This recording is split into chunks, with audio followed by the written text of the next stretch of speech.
This is London calling in the Overseas Service of the British Broadcasting Corporation. I have to tell you now that no such undertaking has been received, and that consequently this country is at war with Germany.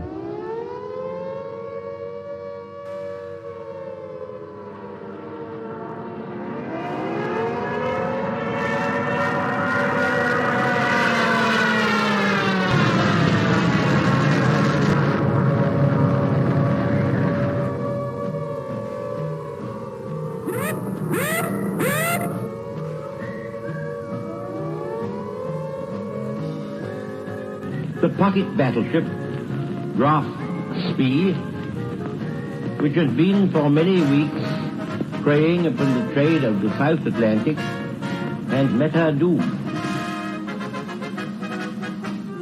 Mother dear, I'm writing you from somewhere in France, hoping this finds you well. We shall fight in France. We shall fight on the seas and oceans. We shall fight with growing confidence and growing strength in the air. We shall never surrender. Hang up the washing on the sea breed line, 'cause the washing day is here. Whether the weather may be wet or warm, we'll just love along. Das Oberkommando der Wehrmacht gibt bekannt. Ein im Atlantik operierender deutscher Flottenverband unter Führung des Flottenchefs Admiral Lütjen im Seegebiet um Island auf schwere englische Seestreitkräfte. Das Schlachtschiff Bismarck hat hierbei einen englischen Schlachtkreuzer, wahrscheinlich Hood, vernichtet.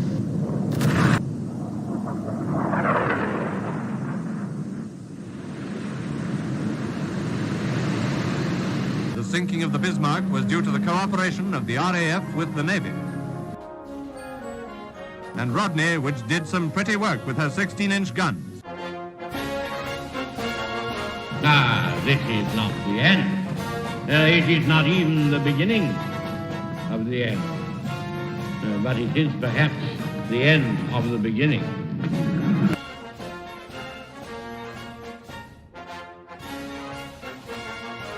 But the Japanese High Command had declared that a state of war existed with Great Britain and the United States.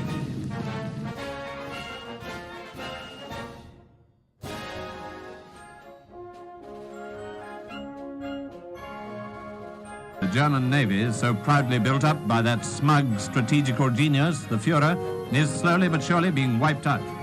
Now the Scharnhorst, the 26,000-ton battleship, has gone to the bottom.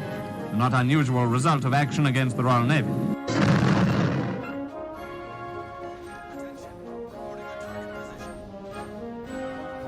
Led by a powerful British escort, the main body of the surrendered Italian fleet is transferred from Malta to Alexandria.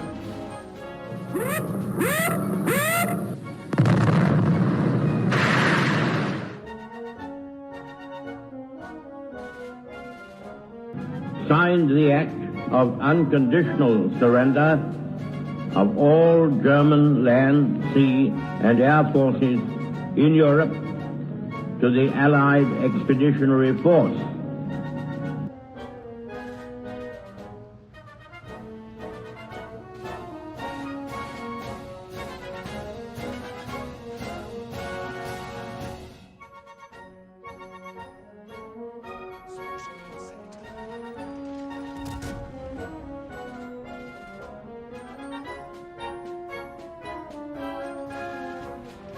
Back across the China Sea for the last large-scale surrender at Hong Kong, where today warships of the Royal Navy ride at anchor in the harbor.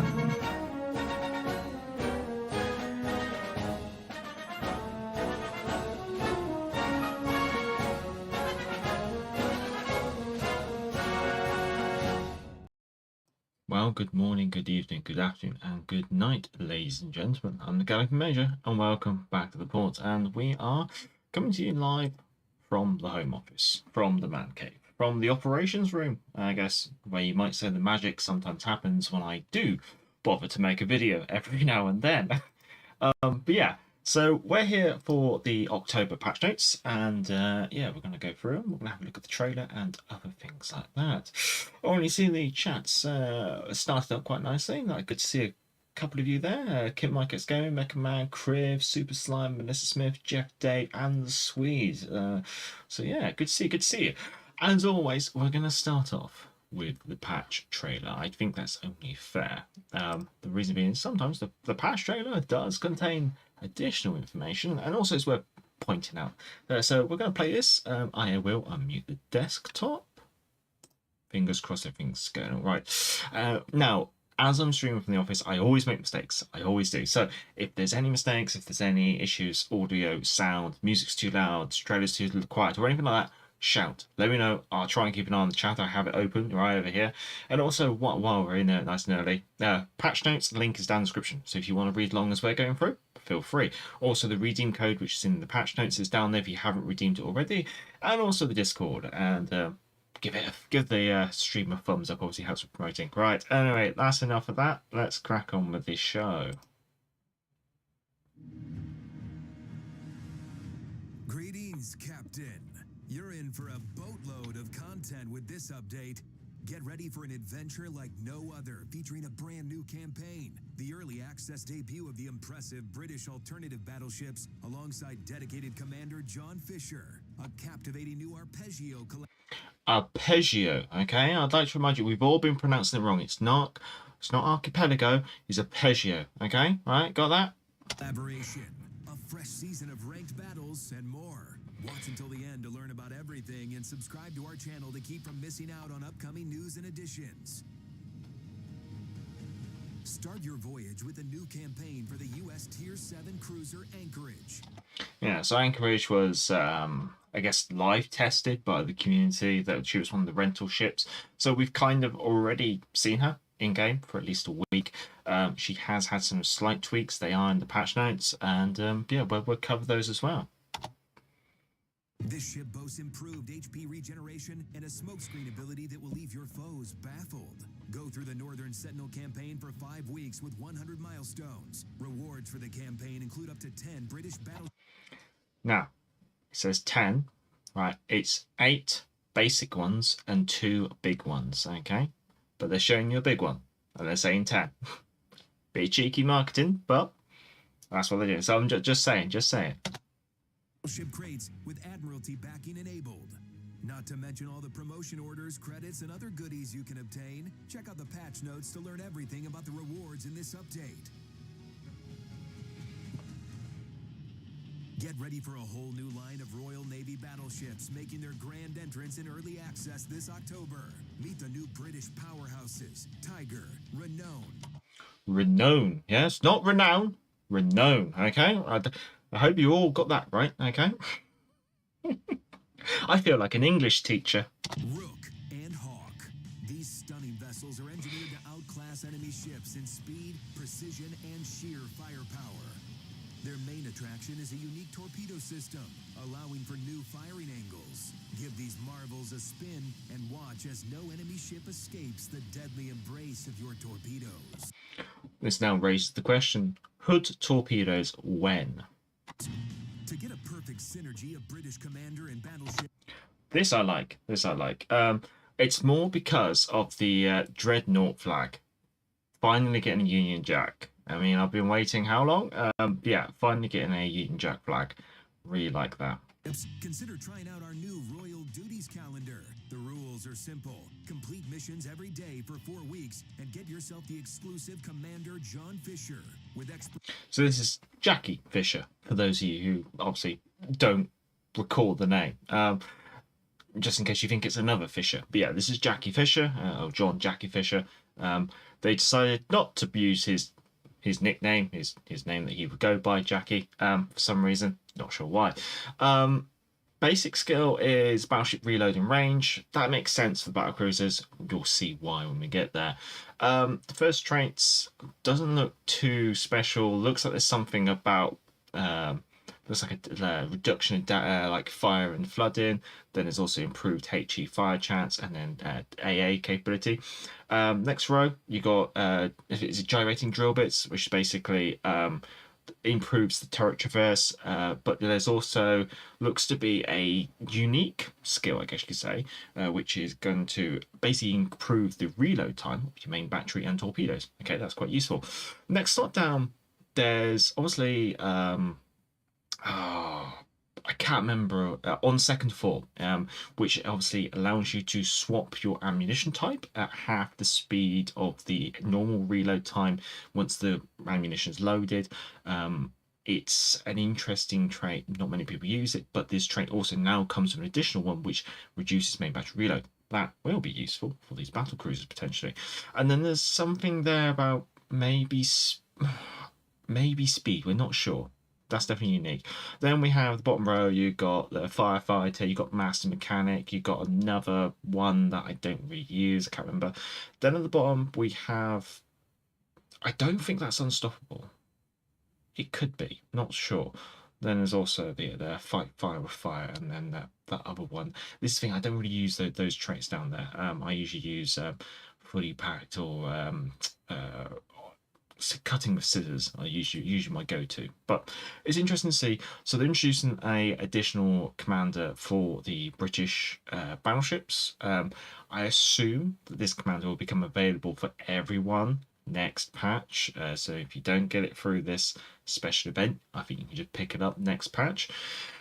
And do the British need it? Well, if you haven't got all the collab commanders, I can see a person who plays the British will feel a little bit, if they've got just the basic commanders, I can see them feeling a bit compromised, because they're usually, you kind of want Madden, you kind of do want Cunningham for the battleships. So if having to try and compromise with a battle cruiser commander as well might be a little bit too much. So having an additional commander, I think that's fair game. Expertise designed for the new UK battleship line, Fisher promises unparalleled performance.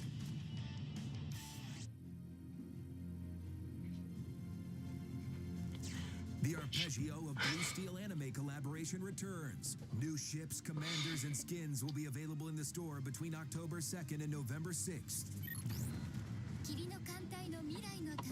Now, we're not exactly sure which ones of these are going to be ships and which one of these are going to be skins. Okay, so it's potential we could be seeing a Yamato up for purchase, or Musashi.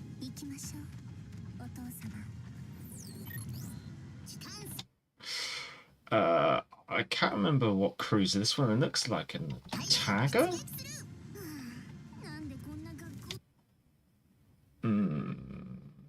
Is it an Otago? It might be an Otago. Yeah.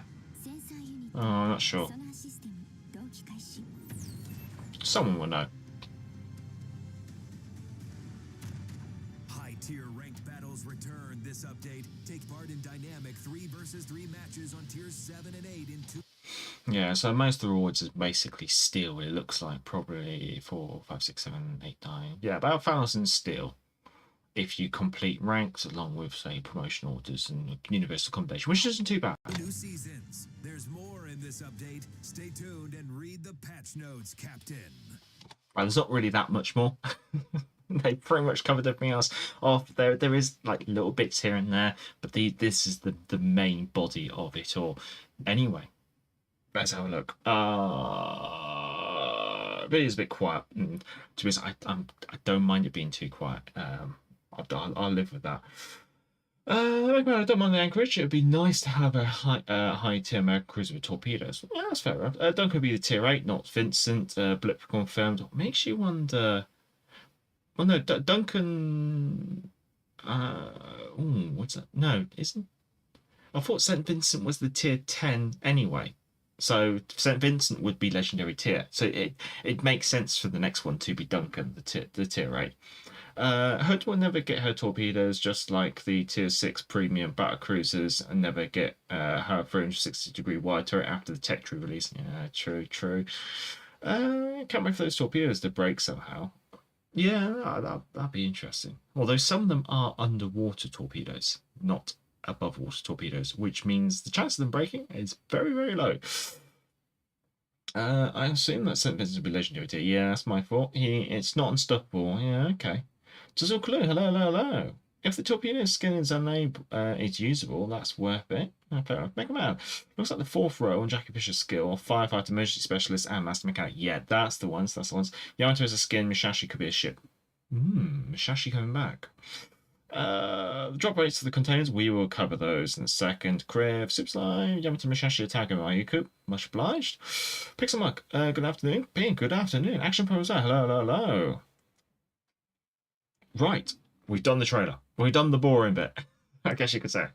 We will come to the drop rates later. So let's jump into the patch notes. And like I've said, all the links, everything's all down in the description. If you want to read along, if you want to redeem the code, if you want to join the Discord, why not? And don't forget to like and subscribe and all that lovely YouTube jazz while we go through. So starting off, patch size 5.3, 5.4 gig, 1.7 gig on the PS5, a 2.7 gig on the mobile version of the game, which is that's a very hungry update. I do wonder how much memory these phones have these days. I don't know, because I have a Nokia flip phone because I'm an old man.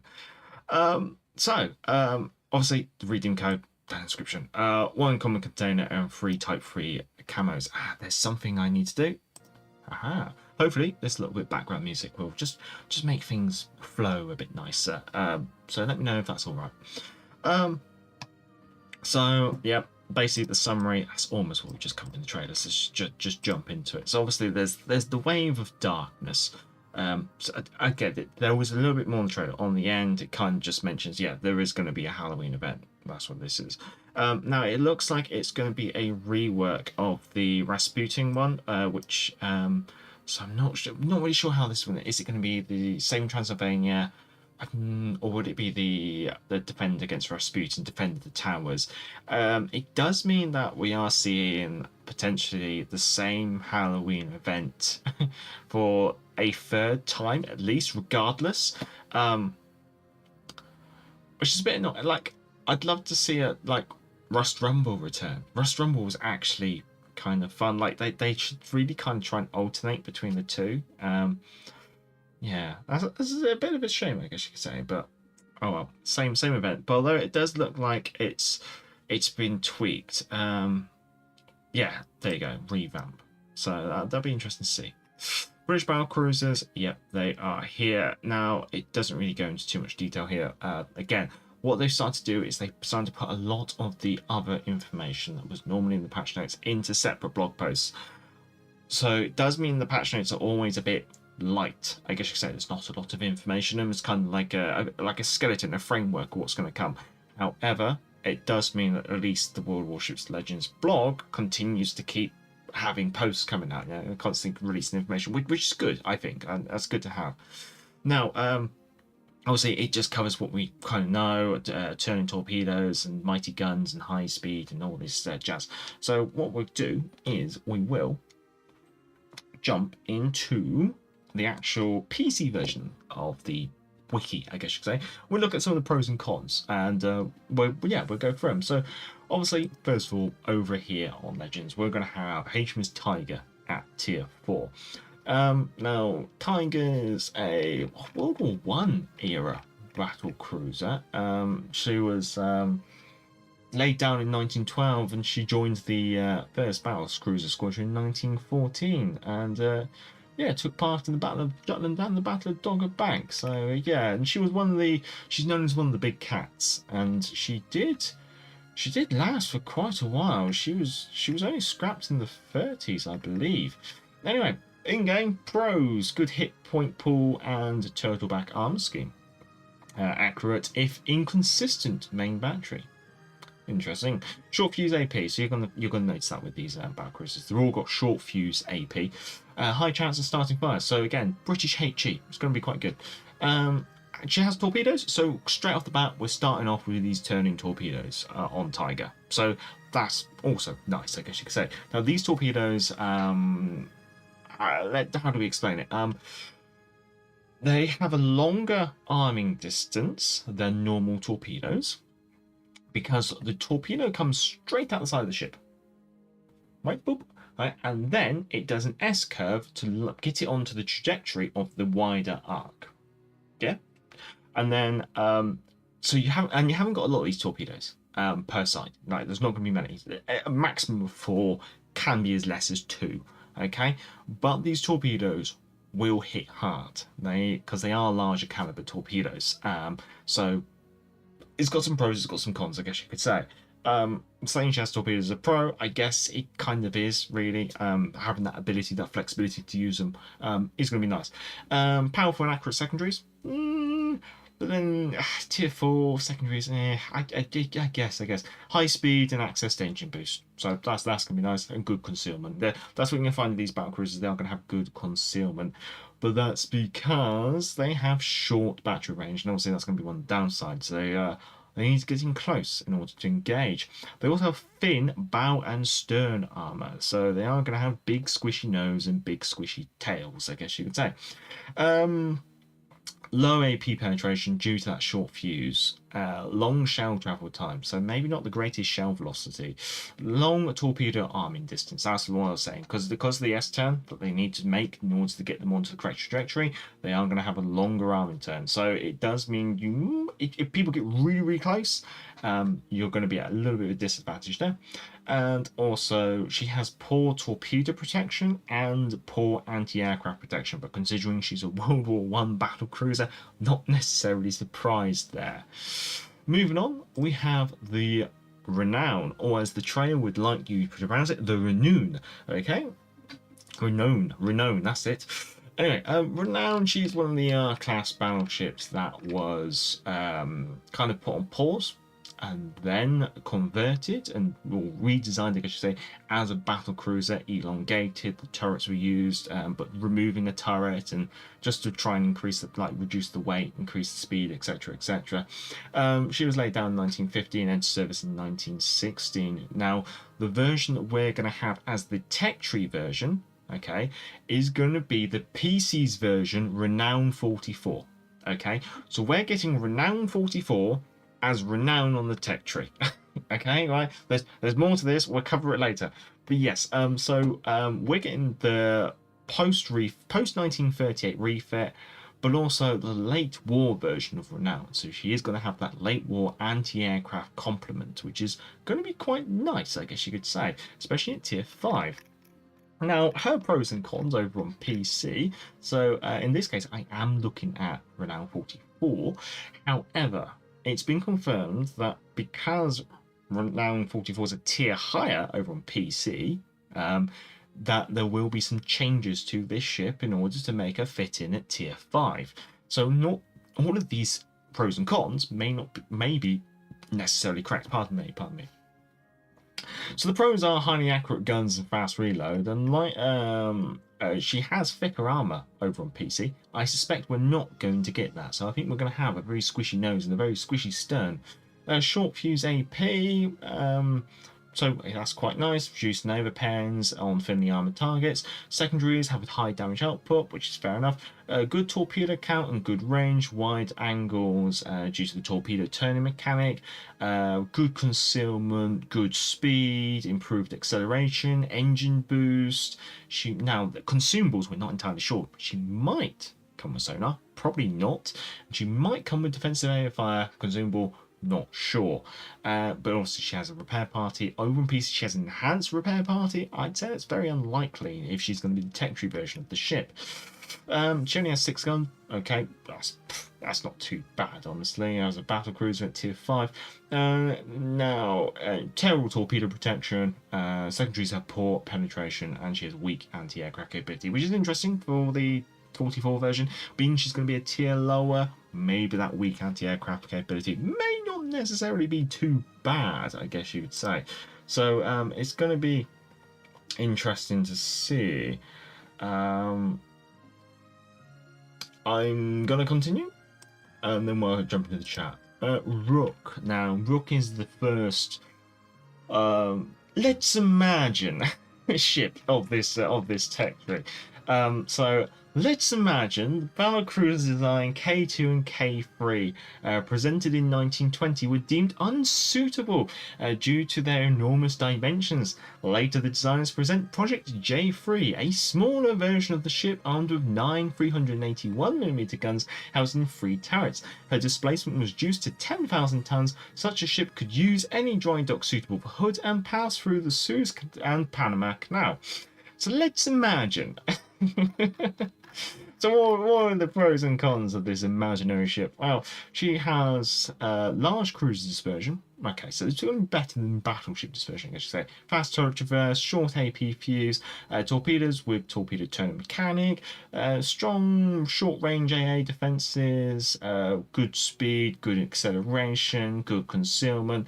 Probably comes with defensive air fire consumable and engine boost.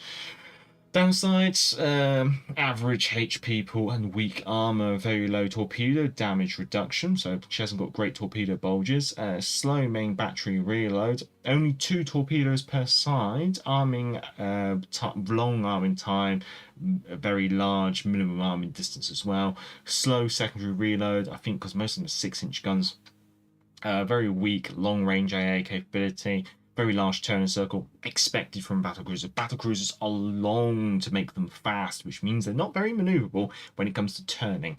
High air detection range, she is big, and no improved repair party. Okay, standard repair party. So that's Rook.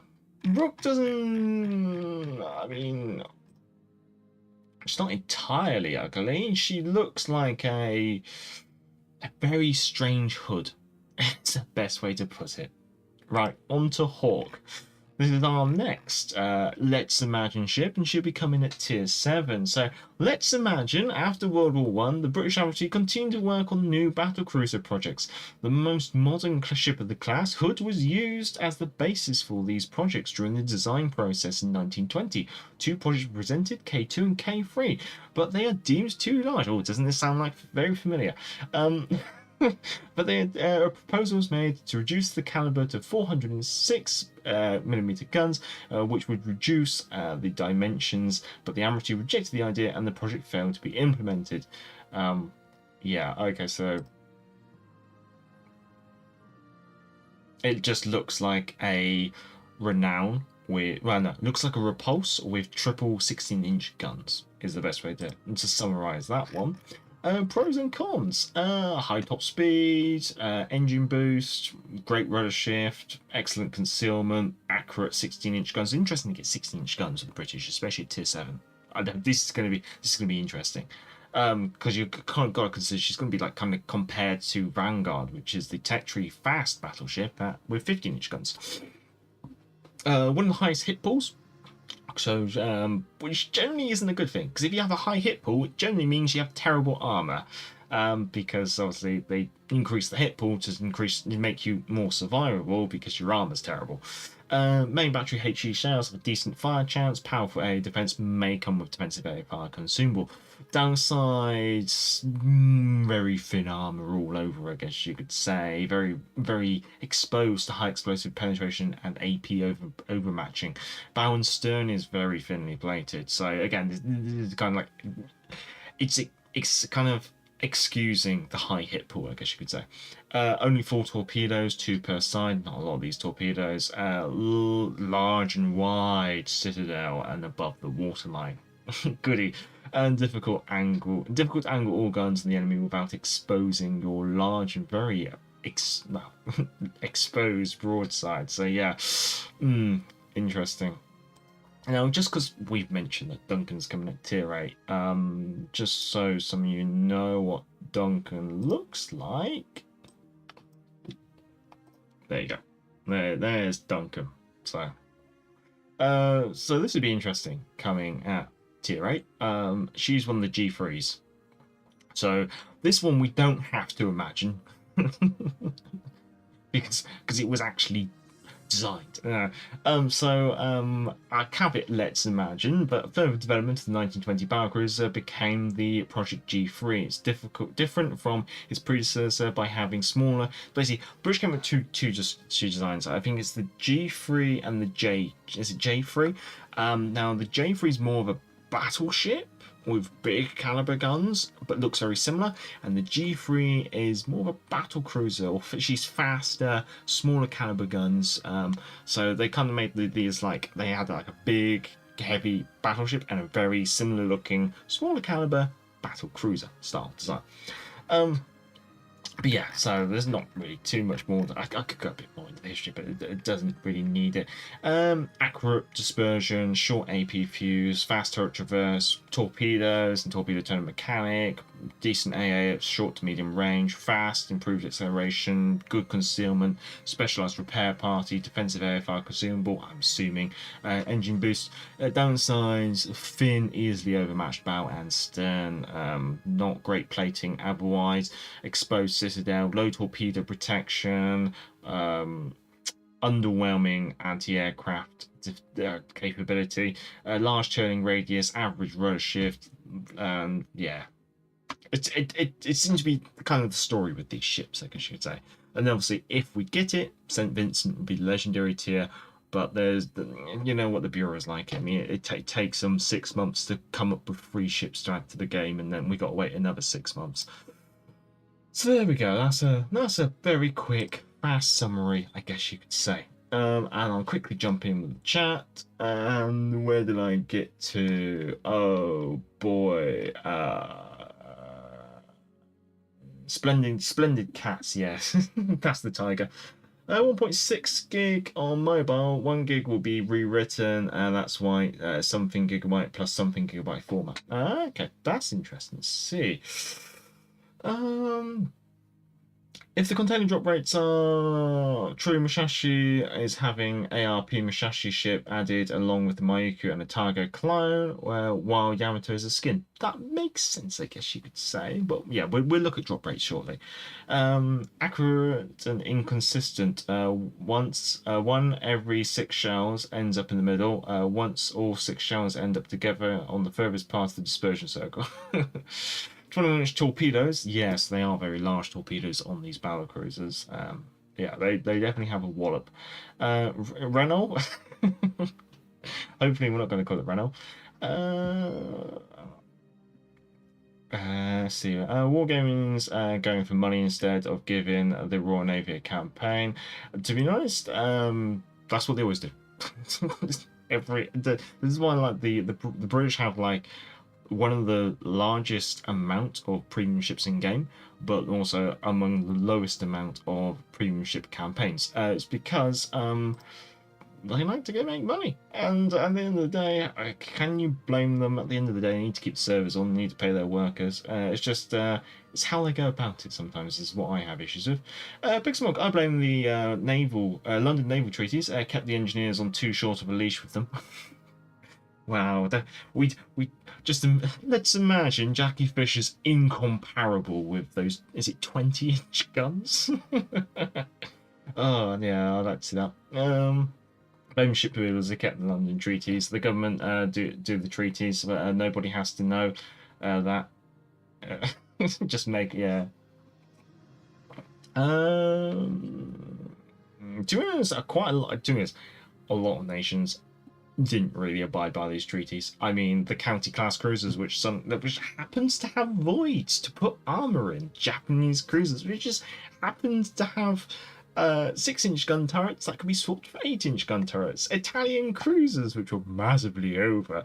I'm sure the Americans weren't as squeaky clean as well, and wow, the Germans were as dirty as mud.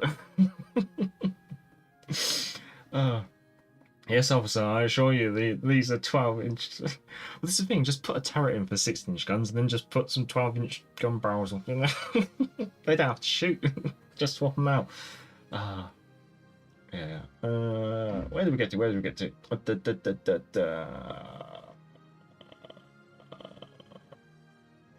The US, UK, France, USSR didn't break it. No, US, UK.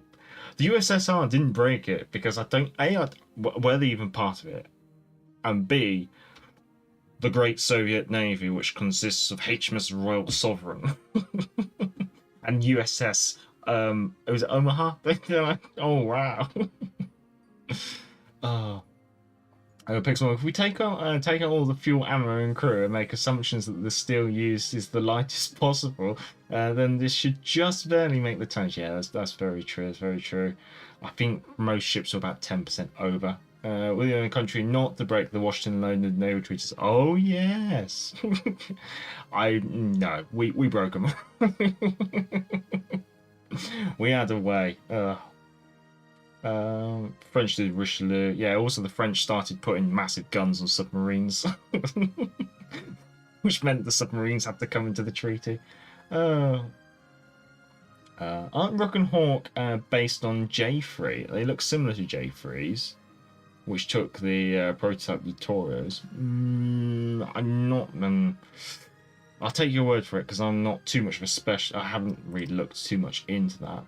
US treaty, I think by what wargaming things like that, the J3 was not accepted and they've had to then move on to something else, so they're not even J3s, I think. Right.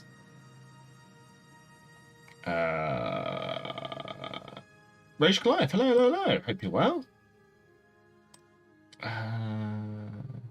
Ryan Chang as well. Americans always lying about their inches, Major. The thing is, you have to remember that the Americans don't have a standard unit of measurement. I'm surprised the Washington Naval Treaty wasn't written in volumes of washing machines and lengths of rope. Right, okay, right. Back to what we're actually here for, ladies and gents. So, yeah, we're just talking about drop rates. Let's have a look at the drop rates for the British battle cruisers, I guess you could say. Now, the drop rates are, let's be honest, terrible. And so I think a lot of people are going to be waiting until the following patch to actually have these British battle cruisers, because the drop rates are abysmal. They really want you to throw money at this, I guess. I, for one, am not. Like, I could probably afford it. I do have deep pockets sometimes. I mean, you only have to look at my weeb collection and things like that in the background to go, this man has more money than sense, probably. But yeah, I have enough sense to go, no, I'm not doing this. But yeah, the drop rates: Tiger 5%, Renown 2.5%, Rook, Hawk, and the Warspite very, very low rates. Yeah. There's nothing more to say. There really is nothing more to say here. It's just don't. Now, the big crates is basically where they're expecting you to try and throw your money in order to try and get these ships, because they are guaranteed. However, anyone want to try and dabble a guess at how much these are going to be? I'm going to say, would it be 750 doubloons each, or would it be a bit more? Probably a bit more. I don't think it'd be 2,500. Anyone want to fill me in what they were before? Sax, hello. So on the big crates, the chances go up, but not by much. Tiger's 10%, Renown's 5%, Rook's 2%, Hawk's 1%, and then they chucked in Warspite as well for 0.5%. Now there is a massive blur here going over, so that there is a guaranteed mechanic for these ships. And it goes through all sorts of these different tiers of ships, okay? Whether it's a first tier, second tier, or third tier ship. But if we just get to the actual bit that probably really matters, it's down here. So basically, to guarantee that you receive all 4 British battle cruisers through the big crates, you would need to open at least, well, at most, I should say, correction, at most 110 British battleship crates. Okay, please note, if you're going to sell, remember that means that you can then get the ship again. So if you do get a ship and you don't really want it, just hold on, wait until the end of the patch and then sell it. If you're that desperate for credits, then play tier 5 and tier 6 premium ships. Stop selling them. But yeah, so that's the crux, and that's the main thing you want to know. And the rest of this kind of explains how that mechanic works, but that's the one thing you just need to know. That's how this mechanic works. So, yeah, I'm going to leave it there. I'm not going to go too much more into it. Now, I am going to come back to this because obviously we do have this. So, actually, we kind of mentioned Halloween, so let's just jump into Halloween. What's actually kicking around in here? So, there's a skin for the Iowa, skin for the Hippus, skin for the Xinjiang, skin for the Bismarck, Charles Mattel, Benson, Megami, Shakuku. Then there's Leviathan. I think Leviathan's a ship? Oh yes, Mega Man, you're definitely correct. The Hawk and Rook aren't based off the K2 and the K3. It's almost like it's if they went a different route, I guess you could say. Yeah. Leviathans from your last 39 Halloween 2023 crates, if you haven't received, so basically, then you are guaranteed to receive Leviathan in the next Halloween. Basically, she's going to take 40 containers. Leviathan's a ship. Okay. That's all we need to really need. No. We'll come back to the Arpeggio of crate, I guess you could say. Royal Duties calendar. So this was that thing that you saw in the trailer, where you can get Jackie Fisher. You can also get the Union Jack Dreadnought flag, also a big Royal Navy crate, an insignia, and a Halloween crate as well. So basically, that's just going to be every week. Just play every day, or if you miss a day, I think it's about 250 doubloons, something like that, just to boost through. So yeah, we've kind of seen that. Again, it's going to be more information coming soon, but we saw it in the trailer. Campaign, Anchorage.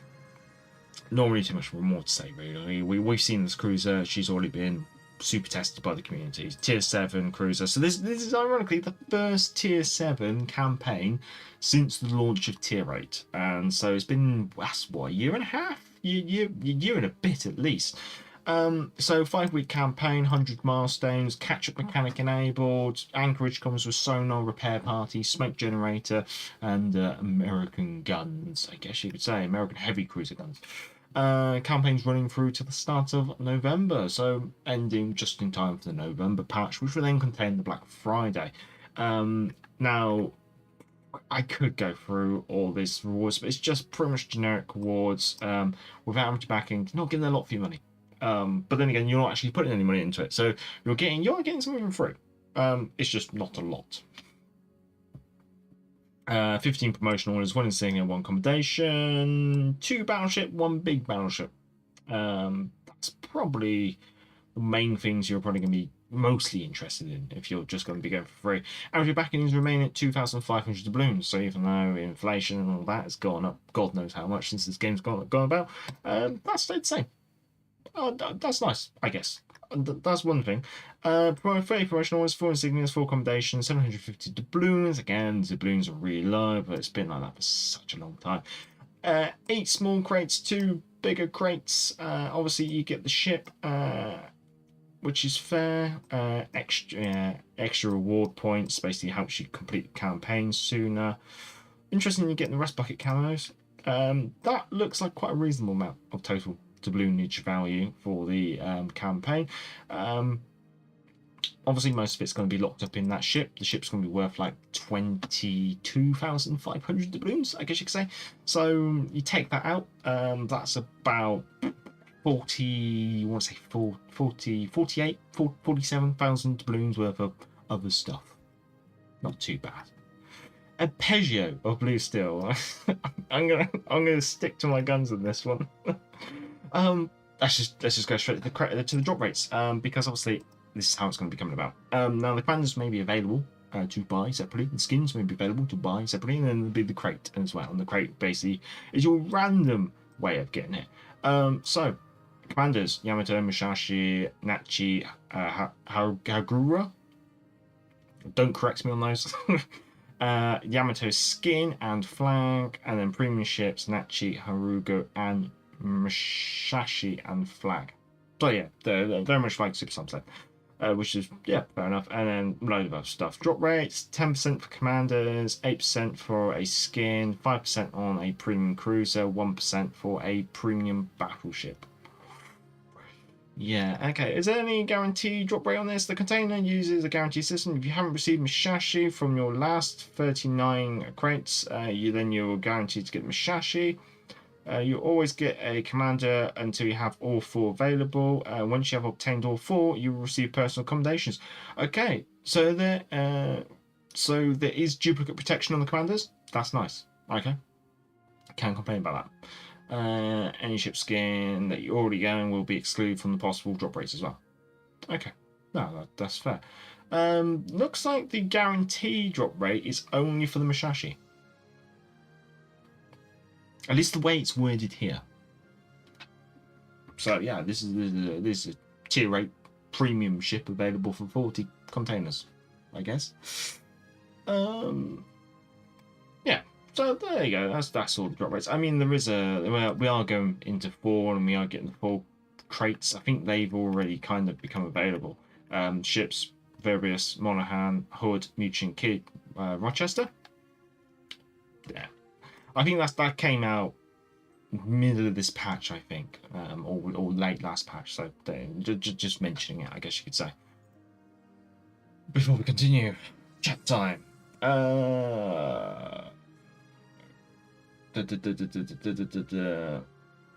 Leviathan is a ship to get Tiger and Renown, but happy to wait for the higher tiers. Yeah, no, that's fair. That's fair. Tiger's got like a 10% drop rate, so I think there's a good chance a lot of people will get Tiger. It's just all the others are going to be very random, or you can just throw money at it as well. Christian Leviathan is a North Carolina piece with PC North Carolina stats. Ah, interesting. Blip's not really want much info about it. Yeah, this is the thing at the moment, because the Patchnotes are very like just bones, and the flesh will come later. I can see the Wargaming staff being very, very tight on how much meat, how much flesh they offer into the community, I should say. Interesting, kind of wish they labelled it as Washington instead. Could really go into the rust for a skin if they wanted to keep it Halloween themed. Yeah, no, that's fair, that's fair. Did a little bit of extra research. Rook is most definitely based on the J3 design. Hawk could be seen as a slightly upscaled J3, accommodating 16-inch guns. Look, man, any chance you can just drop that into my Discord server so I have it for reference? That'd be much obliged. If you could, that'd be great. Criff, oh yes, Musashi everywhere. Every potato will buy 40 crates. They don't need to. You just leave the bureau ticking over and eventually you get a Yamato. Right, ranked battles. Season 44 is also season 45. There's 2 seasons here, but they only mention 1. Starting straight away, October 3rd, which is kind of interesting. So I don't know how they're going to space these out. Season 44 is going to be tier 7. Season 45 is going to be tier 8. The prizes is your pretty much usual stuff. If you rank out, it's going to be about 1,000 steals total, plus accommodation, some premium, a bit of this, a bit of that, you know. So it's not too bad. I definitely prefer to play ranked. Ranked is definitely my preferred alternative game mode, so I will be playing ranked. And yeah, I hope to division up with people if people are up for it. That'll be good. That'll be good fun. Some upgrades on mobile. I don't really know how many of you use the mobile version of the game. But basically, Commander's legendary skills can now be chosen and upgraded on mobile. The Halloween event will also be available on mobile. Slightly different interface, quick commands, ribbon redesigns plus changes, optimized for graphics, overall stability, added graphic presets. For these presets will be selected automatically. Enhanced tutorial experience. So again, they're continuing to work on the mobile version of the game. They're still taking over it. They're still pursuing it. It feels like it's dragging on now. Like, God, yeah. There's this mobile version. I mean, it would be good eventually, I'm sure. It's just getting there. It seems like we're on a very long journey with it. This is interesting. Okay, so we have a new premium ship, a British tier 6 premium battleship, Resistance. So this is where earlier when I said we'll get back to this later, when I was talking about renown. So the tech tree renown we have or will be getting is going to be the PC Premium Renown 44, but she's going to be nerfed down to fit at the tier. Whether that means changes in consumables, changes in armor scheme, changes in this and that, okay? Resistance, which is going to be the premium tier 6 British battle cruiser over on here in Legends, is going to be the tech tree Renown over on PC, but buffed up to make her fit in at this tier. So she's not going to have, she's basically Renown in 1938 refit, but before the later work grade. So she's not going to have the improved AA. What else she's going to have, I don't know. I mean, she's being forced up a tier, even though she doesn't have anything generally special. So she might have better armor. She's probably going to have a super heal. There might be other changes in consumables and main battery kind of characteristics and things like that. It just seems odd. All we know is that she's just going to... The only thing they say is engine boost, rapid reload. Okay, so maybe they're going to buff the reload so she can chuck out shells more often, which makes sense. She's only going to have 6-inch guns. Turning torpedoes? Okay, fair enough. Why they decide to go take Renown 44 and Renown and make the premium the tech tree down a tier and make the tech tree a premium up a tier and then make it a premium. They're like, that's what we're dealing with. That's what we're just dealing with. And then, yeah, change the name as well. So, but hopefully that explains it. Otherwise, I'm just rambling away. Let's jump into the chat. Actually, we caught up the chat quite nicely. Super Slime, mobile news controller support. Until then, it's not useful to me. Yeah, no, I kind of have to agree. I'd like to see it on the iPad. That's what I'd like to see. But that's because I'm an old. my eyes are dim. My back is weak. Well, how was the rest of that Life of Brian quote go? I can't remember. It's been a little while since I've seen it. Balance changes. The Salem is getting some tweaks. Main battery reloads being basically increased by 1 second. The armor plating's been reduced by 3mm on the bow and stern. The conning tower armor's been improved, but conning tower armor improved on the roof and reduced on the sides. Okay. Fine. Why? such a strange thing. The conning tower's armor, it's got a thicker roof and thinner sides. So I guess it's probably plunging fire on the superstructure. So they're trying to increase her resistance to that damage. But then the superstructure may win people getting close.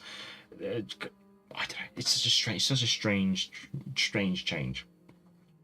Anchorage, obviously that's the campaign ship. She obviously was available for 1 week's live testing, and so she has had some changes since. She's had her main battery reload improved by a second, and her turret traverse improved by a reduction of 3 seconds per 180 degrees. Okay, fair enough.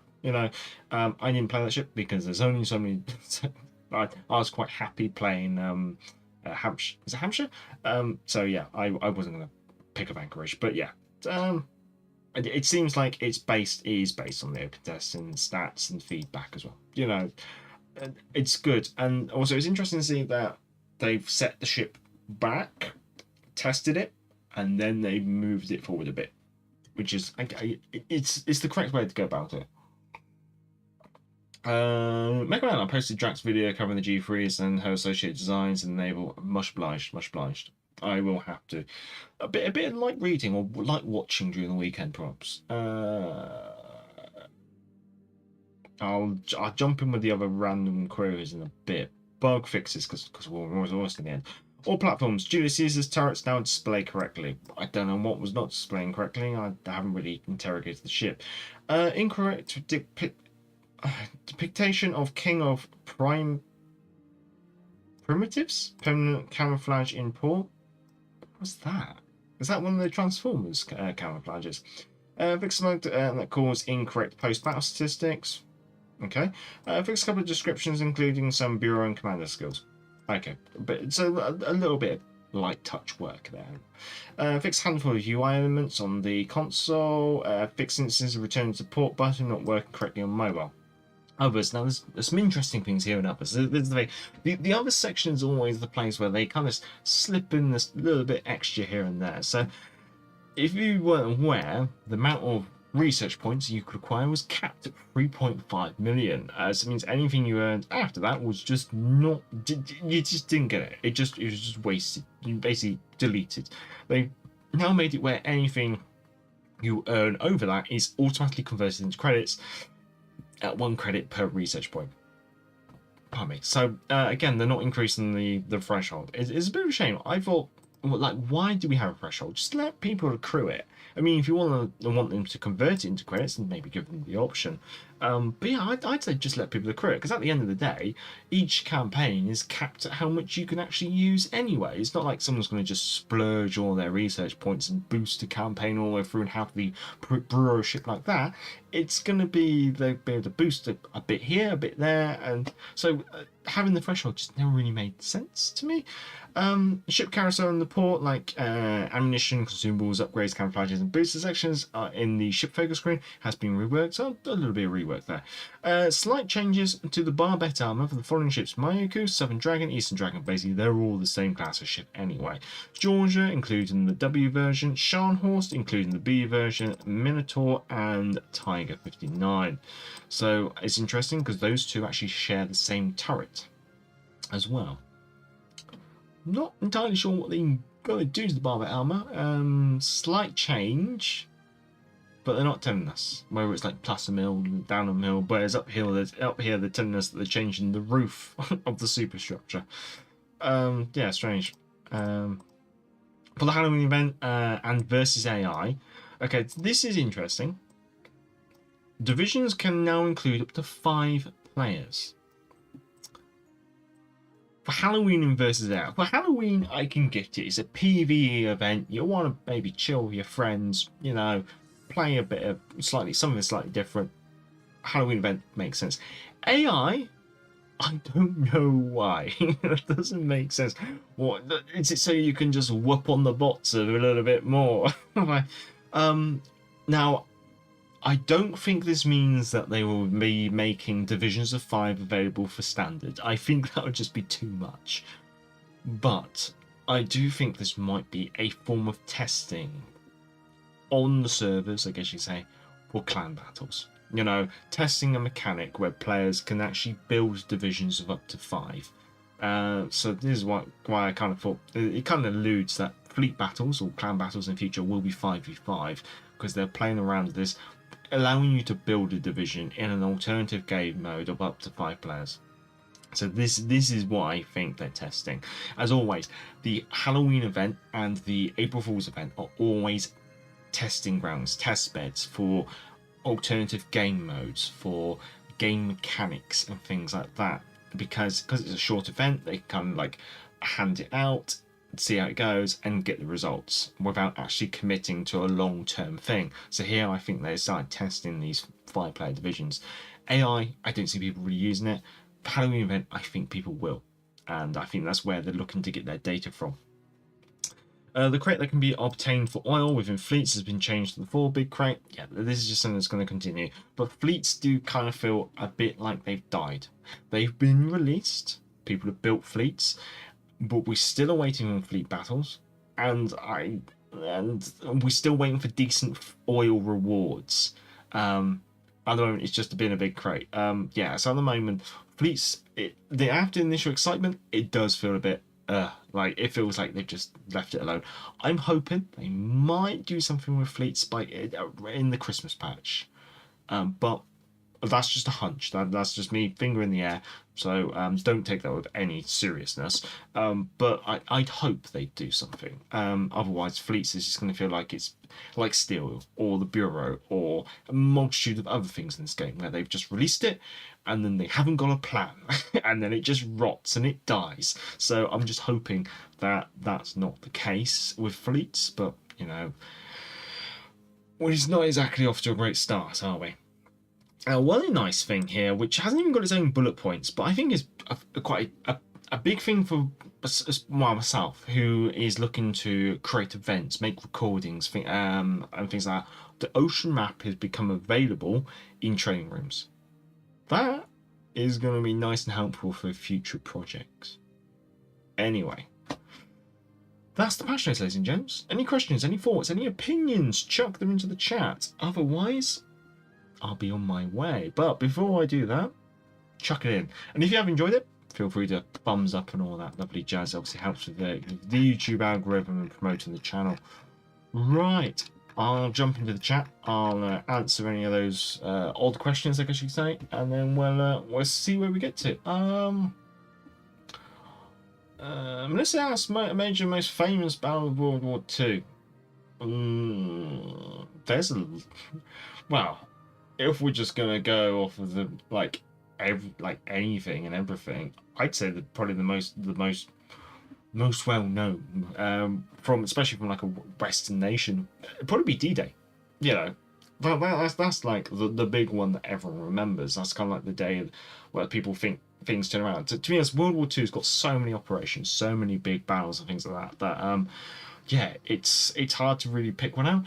If I was gonna pick like a naval one, then I can't remember the name of it off the top of my head. But one of the Malta convoys where the Ohio made it all the way into Malta Harbour. That's quite a nice one. I do remember reading that one. I did like it. Yeah, I like that one. It would be nice to convert earned elite XP into research points. Yeah, no, that's an interesting mechanic as well. Jeff Dave, 2 new Mayukus with the new ARP ships, so there will be 5 of them. I think one of them's an Otago. So one of them's a new Otago, one of them's a new Mayuku. So yeah, but yeah, there's going to be a lot of Mayukus in this game, as always. Crib, I'm afraid that if they mess up the Barbette armor, Minnow and Tiger 59 will be able to suffer a one-shot detonation. Although, yeah, like Suicide says, it happens anyway. But we get a medal for it, you know. Oh, you want about detonation? Yeah, I wonder. This is the thing. It's a shame they can't quantify what it actually is. Since the Halloween April Fools modes are used for testing, I assume it will be testing larger divisions for fleet battles. There we go. Same wavelength. Right. I think I'm all up to date there. I'm all up to date with the chat. Yeah, it's been nice and busy. I think you've all seen her before, but yes, Major does have legs. There we go. One slightly dusty HMS Hood for you, just to go out on. Real battle cruiser. Yeah. And how long have I had her now? I think I've nearly 2 years. It wasn't last Christmas, was it? Christmas before. There we go. Put it back on spare. There we go. Right, and on that bombshell, ladies and gents, I will be on my way unless there's any last-minute questions, any last-minute thoughts. But yeah, I mean, maybe I'll do my little bit of summary of the patch, I guess you could say. So, Anchorage, I don't really know too much about the ship. Will I end up getting the ship? I don't know. It depends how hard I go for the campaign, but being that I expect to probably be playing a bit more frequently, next patch and the patch after, I suspect I'm probably going to end up with the ship, I guess you could say. The Arpeggio Blue Steel collaboration does not interest me at all. Couldn't care less for it, honestly. Ranked, yeah, no, I'm looking forward to a bit of ranked. That'd be nice. Maybe see if I can get some social gaming in there. Early access of the Royal Navy battle cruisers. Yes, I am excited for the battle cruisers. However, because they're early access, I'm not going to be able to really get hold of them. So it's going to be the patch after. So it's kind of swings and roundabouts. I'm excited for the ships, but they're not really here yet, if you know what I mean. So it'd be nice to see if we get 1 or 2, but just by chance. If not, we're going to be waiting, and then the following patch we're going to get them. We're going to GXP the hell out of them, and we are going to play the hell out of them, I guess you could say. Halloween event, I do and I don't care. It's the best way to put it. Like, it's nice to have, you know, it breaks things up, but at the same time, it's just a revamp. of the previous events, and we've had this event, like this, probably the exact same event, at least 2 times in the past. Royal Duties, that interests me. That actually really does interest me, and that's why I say I'm probably going to be playing quite a bit in the next patch, just because that, it's got some decent rewards there. That Dreadnought flag, I'm getting that. I'm putting it on everything. The HMS Resistance is different. I'm going to be intrigued to see, because you have to remember with Resistance, she's going to be a battlecruiser, she's going to be tier 6, and she's going to be in the store next to Hood. And Hood is already a very nice battlecruiser at tier 6. I really like Hood. So what's Resistance going to offer to bring her up to par in comparison to Hood? Because Hood has already got 8 15-inch guns, a nice armor scheme, right, and sonar. Resistance, we know she's going to have engine boost. She's probably going to have a super heal, but she's only got 6 guns. She probably have an aircraft. This is the thing. There's a lot of questions about what is Resistance actually going to have to make her shine or make her on par with Hood, because otherwise you're just going to go Hood every time. Mobile, I don't really care for. Not yet. Not until it becomes like a fully well-rounded thing. The changes here don't really impact me. I don't really play these ships, like I say. I probably won't, even if I do get Anchorage, I probably won't really play it, apart from maybe once or twice on stream, I guess you'd say. Those fixes, I didn't really know what they didn't really feel impacted by them. This, I guess, is a nice change. It means you're not wasting them. Not really sure what this entails. This I'm really kind of pleased about.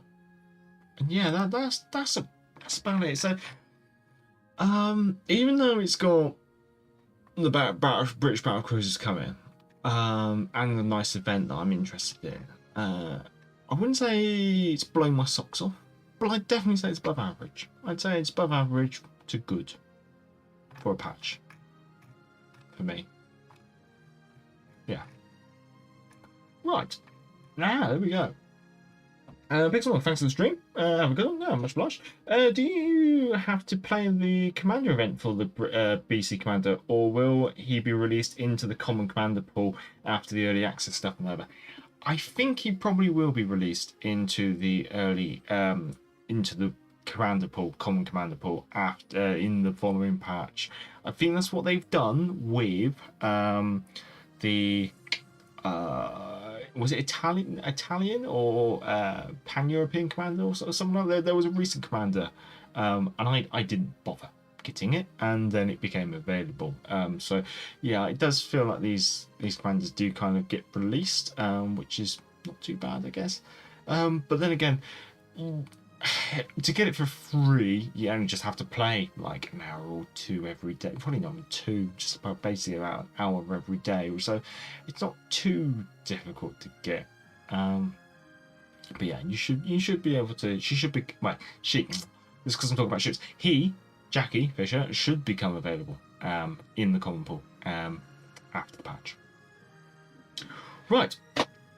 Stay safe, stay well, everyone. Have a good morning, good evening, good afternoon, and good night here. And I'd like to say thank you to everyone who has come to the chat, which includes Kim Mike X Gaming, The Swede, Melissa Smith, Jeff Dave, Super Slime, Mecha Man, Kriv, M Champion, Action Pumper, Pixel Mug. Ooh, who else do we have? Salty Sax. Rage Goliath, Rani Chang. I don't know if I mentioned your name, but I'll say it again, Rani Chang. Yeah, thank you all. Thank you. Stay safe, stay well. I'm the Gareth Major, and until next time, back to the port.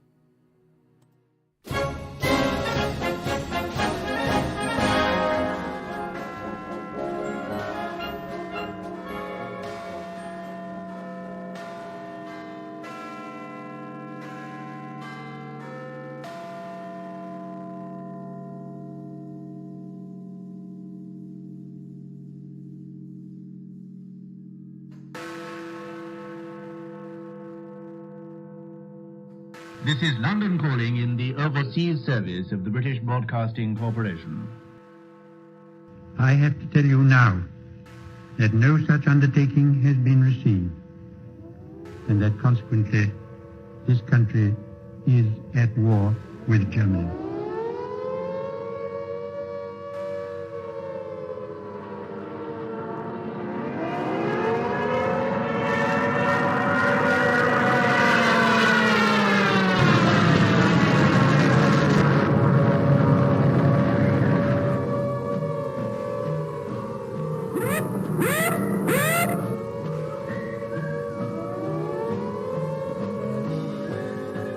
The pocket battleship, Graf Spee, which has been for many weeks preying upon the trade of the South Atlantic,